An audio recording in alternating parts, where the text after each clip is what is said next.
ఎప్పుడైనా మీరు ఊహించారా, ఒక రహదారి రెండు వైపులా అంతులేని లోయలు, మరి మీరు కారు నడుపుతుంటే మేఘాలు మీ కళ్ల ముందే తాకుతున్నట్టుగా అనిపిస్తే అది కల కాదు, అది నిజమైన రహదారి. ఇది చాంకింగ్ సమీపంలో ఉన్న డౌబే లియాంగ్ అనే పర్వతం శిఖరం మీద ఉన్న సన్నని ఎడ్జ్ పైన నిర్మించబడింది. ఒకవైపు లోయ, మరోవైపు పర్వతం, మధ్యలో కేవలం కొన్ని అడుగుల వెడల్పు రహదారి. ఇది ఇంజనీరింగ్ కి ఒక అద్భుత ఎగ్జాంపుల్. పర్వతాన్ని చీల్చి అంచుల మీద రహదారి వేయడం, అది ఊహించడమే భయంకరంగా ఉంటుంది. లోకల్ వాళ్ళు దీన్ని walking on a knife edge అని పిలుస్తారు, ఎందుకంటే ఇక్కడ చిన్న తప్పిదం అంటే కిందకు నేరుగా వందల మీటర్ల లోయ.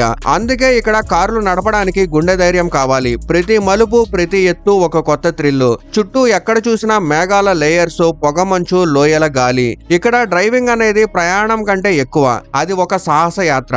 ఇది కేవలం రోడ్డు కాదు, ఇది మేఘాల మధ్య నడిచే కలల మార్గం. ఇలాంటి రహదారి పైన మీరు కారు నడపడానికి ధైర్యం చేస్తారా? కామెంట్లో చెప్పండి.